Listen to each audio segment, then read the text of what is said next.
வணக்கம் நண்பர்களே. சத்துணவு அங்கன்வாடி ஊழியர்களுக்கு ஓய்வூதியம் உயர்வு, முதல்வர் அதிரடி அறிவிப்பு பற்றி பார்க்கலாம். அதுக்கு முன்னாடி நம்ம சேனலை இதுவரைக்கும் சப்ஸ்கிரைப் பண்ணலன்னா சப்ஸ்கிரைப் பண்ணி வச்சுக்கோங்க. அப்படியே பக்கத்தில் உள்ள பெல் பட்டனை மறக்காம பிரஸ் பண்ணி வச்சுக்கோங்க. அப்பதான் நம்ம சேனல்ல இது போன்ற வீடியோக்குள்ள அப்லோட் செய்யும் போது உங்களுக்கு தொடர்ந்து கிடைக்கும். வாங்க வீடியோக்குள்ள போலாம்.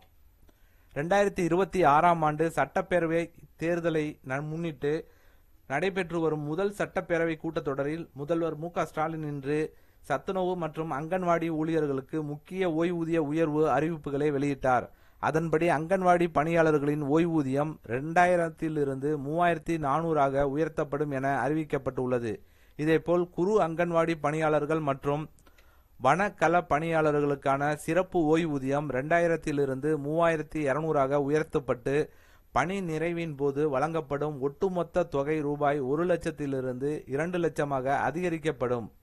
அங்கன்வாடி உதவியாளர்கள், சமையல்காரர்கள், சமையல் உதவியாளர்கள் மற்றும் தூய்மை பணியாளர்களுக்கான சிறப்பு ஓய்வூதியம் 2000 3000 உயர்த்தப்படுவதுடன் அவர்களுக்கு வழங்கப்படும் ஒட்டுமொத்த தொகை 50,000 1 லட்சமாக உயர்த்தப்படும். மேலும் சிறப்பு ஓய்வூதியம் பெற்று வந்த சத்துணவு அமைப்பாளர்கள், அங்கன்வாடி பணியாளர்கள் மற்றும் கிராம ஊராட்சி செயலாளர்கள் இறந்தால் அவர்களது குடும்பத்துக்கு மாதம் ரூபாய் 1200 குடும்ப ஓய்வூதியமாக, குறு அங்கன்வாடி பணியாளர்கள் மற்றும் வனக்கல பணியாளர்கள் உள்ளிட்ட இதர சிறப்பு காலமுறை ஊதிய பணியாளர்கள் இறந்தால் அவர்களது குடும்பத்துக்கு 1100 குடும்ப ஓய்வூதியமாக வழங்கப்படும் என அறிவிக்கப்பட்டுள்ளது.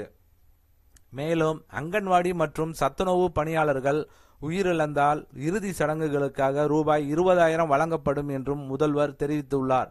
இதனுடன் பகுதி நேர ஆசிரியர்களின் பணிக்காலத்தை அடிப்படையாக கொண்டு காலி பணியிடங்கள் நிரப்பும் போது சிறப்பு மதிப்பெண் வழங்கப்படும் என்றும், ரூபாய் 1088 கோடியில் 2200 கிலோமீட்டர் ஊர் சாலைகள் மேம்படுத்தப்படும் என்றும், கலைஞர் கனவு இல்லம் திட்டத்தின் கீழ் 3500 கோடியில் மேலும் 1 லட்சம் வீடுகள் கட்டப்படும் என்றும், அரசு ஆசிரியர்களின் பணி நிறைவு தொகை ரூபாய் 1 லட்சத்திலிருந்து 2 லட்சமாக உயர்த்தப்படும் என்றும் முதல்வர் தெரிவித்திருக்கிறார். ஸோ அங்கன்வாடி ஊழியர்களுக்கும் சத்துணவு அமைப்பாளர்களுக்கும் ஓய்வூதியம் உயர்த்தி வழங்கப்பட்டிருக்கு. ஸோ கண்டிப்பாக அவங்களுக்கு இது ஒரு பயனுள்ள தகவலாக இருக்கும்னு நினைக்கிறேன். இந்த வீடியோ உங்களுக்கு பிடிச்சிருந்தா லைக் பண்ணுங்கள். உங்களுடைய கருத்துக்களை கமெண்ட் செக்ஷனில் கமெண்ட் பண்ணுங்கள். உங்கள் உறவினர்கள் நண்பர்களுக்கு ஷேர் பண்ணுங்கள். மீண்டும் இது போன்று வேறு ஒரு வீடியோவில் சந்திப்போம்.